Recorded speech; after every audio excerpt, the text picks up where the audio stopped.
Hi everyone, welcome back to my channel. ഇന്നത്തെ recipe ഒരു vegetarian ഡിഷാണ്. അതായത് ഈസി ആയിട്ട് ഉണ്ടാക്കാൻ പറ്റും നമ്മുടെ വെജിറ്റബിൾ പുലാവ്. വളരെ എളുപ്പമാണ് ഉണ്ടാക്കാൻ. അതിനു മുന്നേ എൻ്റെ വീഡിയോ ആദ്യം കാണുകയാണെങ്കിൽ സബ്സ്ക്രൈബ് ചെയ്യാൻ മറക്കല്ലേ. ആദ്യം അടുപ്പത്തോട്ടൊരു കുക്കർ വെച്ചതിന് ശേഷം കുക്കർ നന്നായി ചൂടായി കഴിയുമ്പോൾ 2 ടേബിൾ സ്പൂൺ നെയ്യ് ആഡ് ചെയ്ത് കൊടുക്കാം. അതിലേക്ക് പട്ട, ഗ്രാമ്പൂ, ഏലക്ക, തക്കോലം, ഇതിൻ്റെ അളവ് ഇവിടെ കൊടുത്തിട്ടുണ്ട്. 1 ടീസ്പൂൺ ജീരകം, ഇതും കൂടി ഇട്ട് നല്ലതുപോലെ ഒന്ന് സോട്ട് ചെയ്ത് ഇതിൻ്റെ ഒരു പച്ചമണമൊക്കെ ഒന്ന് മാറുമല്ലോ. അതിനുശേഷം ഞാൻ ഇതിലേക്ക് അണ്ടിപ്പരിപ്പാണ് അടുത്തത് ആഡ് ചെയ്ത് കൊടുക്കുന്നത്. അണ്ടിപ്പരിപ്പിൻ്റെ അളവ് നിങ്ങൾക്ക് കൂട്ടാം കുറയ്ക്കാം ഒക്കെ ചെയ്യാം. അങ്ങനെ അതും കൂടി ഒന്ന് നന്നായി സോട്ട് ചെയ്ത് കൊടുക്കാം. അതിനുശേഷം ഞാൻ ഇതിലേക്ക് ആഡ് ചെയ്യുന്നതാണ് നമ്മൾ അരിഞ്ഞു വെച്ചിരിക്കുന്ന സവാള. നിങ്ങൾക്ക് നീളത്തിന് വേണമെങ്കിൽ അങ്ങനെ അരിയാം, ഇതുപോലെയാണെങ്കിൽ ഇങ്ങനെ അരിയാം. അങ്ങനെ സവാളയും കൂടി ഇട്ട് നല്ലതുപോലെ ഒന്ന് കളറൊന്ന് മാറി വരുന്നവരൊന്ന് മിക്സ് ചെയ്ത് കൊടുക്കുക. വഴണ്ടൊന്നും കിട്ടണ്ട. ഇതിലേക്ക് ഞാൻ ആഡ് ചെയ്യുന്നത്, ഞാൻ കട്ട് ചെയ്തത് ഇന്ന് ക്യാരറ്റ്, ബീൻസ്, പിന്നെ പൊട്ടറ്റോ, പിന്നെ പനീറും കൂടെ ഉണ്ട്. അങ്ങനെ ഇത്ര. നിങ്ങൾക്ക് ഈ സമയത്ത് നിങ്ങൾക്ക് എന്താ, നമുക്ക് കോളിഫ്ലവർ ആഡ് ചെയ്യാം, ഗ്രീൻ പീസ് ആഡ് ചെയ്യാം, എല്ലാ വെജിറ്റബിളും നിങ്ങൾക്ക് ഇഷ്ടമുള്ളത് ആഡ് ചെയ്യാം. ഇതിന് മുന്നേ ഞാൻ ജിഞ്ചർ ഗാർലിക് പേസ്റ്റ് ഇട്ടിട്ടുണ്ടായിരുന്നു. അത് ഞാൻ എടുക്കാൻ മറന്നുപോയി. നിങ്ങളൊന്ന് ആഡ് ചെയ്യണം ഈ ഒരു ടൈമിൽ.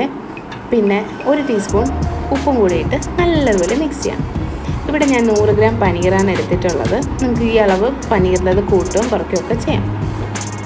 അതും കൂടി ഇട്ട് നല്ലതുപോലെ മിക്സ് ചെയ്തിട്ട് മല്ലിയിലയും പുതിനയിലയും ഏകദേശം ഒരു 2 ടേബിൾ സ്പൂൺ നല്ലതുപോലെ ചോപ്പ് ചെയ്തതാണ് അടുത്തതായി ആഡ് ചെയ്ത് കൊടുക്കുന്നത്. ഇതും കൂടി ഇട്ട് വീണ്ടും നല്ലതുപോലെ ഒന്ന് മിക്സ് ചെയ്ത് കൊടുക്കാം.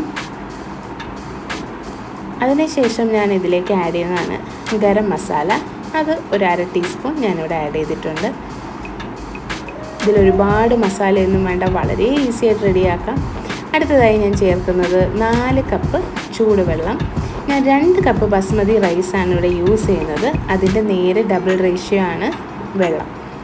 അതിനുശേഷം ഞാൻ ഇതിലേക്ക് 2 കപ്പ് അരി 20 മിനിറ്റോളം കുതിർക്കാൻ വെച്ചിട്ടാണ് ഞാൻ ഇതിലേക്ക് ആഡ് ചെയ്തത്.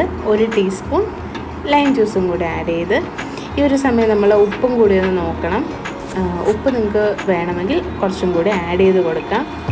ഇത് എപ്പോഴും ഒരു ഇച്ചിരി ഉപ്പ് മുന്നിൽ നിൽക്കണം, എന്നാലേ ചോറ് റെഡി ആകുമ്പോഴത്തേക്ക് കറക്റ്റ് പാകത്തിന് കിട്ടുള്ളൂ. അങ്ങനെ ഒരു 2 വിസിൽ വരുന്നത് വരെ നമുക്കൊന്ന് വെയിറ്റ് ചെയ്യാം. അങ്ങനെ നമുക്ക് തുറന്ന് നോക്കാം. നമ്മുടെ പുലാവ് ഇവിടെ നല്ല അടിപൊളിയായിട്ട് റെഡി ആയിട്ടുണ്ട്. നല്ല മണമൊക്കെ വരുന്നുണ്ട്. നമ്മളെ വെജിറ്റബിളൊക്കെ നല്ലതായി കുക്കായി വന്നിട്ടുണ്ട്. നമുക്ക് സെർവ് ചെയ്യാം. ഇതെപ്പോഴും ചൂടോടെ തന്നെ സെർവ് ചെയ്യാം. അതുപോലെ ഒരു അച്ചാറോ അല്ലെങ്കിൽ ഒരു റൈത്തയോ ഒക്കെ ആയിട്ട് നമുക്കിത് സെർവ് ചെയ്യാവുന്നതാണ്. വളരെ ഈസിയാണ്. നിങ്ങൾക്കിത് കാണാമല്ലോ, പെട്ടെന്നൊക്കെ നമുക്ക് ഉണ്ടാക്കാൻ പറ്റും ഉച്ചയ്ക്ക്. അതുപോലെ കുട്ടികൾക്ക് സ്കൂളിലൊക്കെ കൊടുത്തു വിടാൻ പറ്റിയ ഒരു പെർഫെക്റ്റ് ആയിട്ടുള്ളൊരു ഡിഷാണിത്. അതുകൊണ്ട് നിങ്ങളിതെല്ലാവരും ട്രൈ ചെയ്ത് നോക്കുക. വളരെ എളുപ്പമാണ്. നിങ്ങൾക്ക് എപ്പോഴും ഒരു കാര്യം ശ്രദ്ധിക്കുക, അരിയുടെ അളവിൻ്റെ ഡബിൾ റേഷ്യോ ആയിരിക്കും വെള്ളം. അത് കൂടുകയും കുറയ്ക്കുകയും ഒന്നും ചെയ്യരുത്. അങ്ങനെ ഈ വീഡിയോ നിങ്ങൾക്ക് ഇഷ്ടമെങ്കിൽ ലൈക്ക് ചെയ്യുക, ഷെയർ ചെയ്യുക, സബ്സ്ക്രൈബ് ചെയ്യുക. Thank you.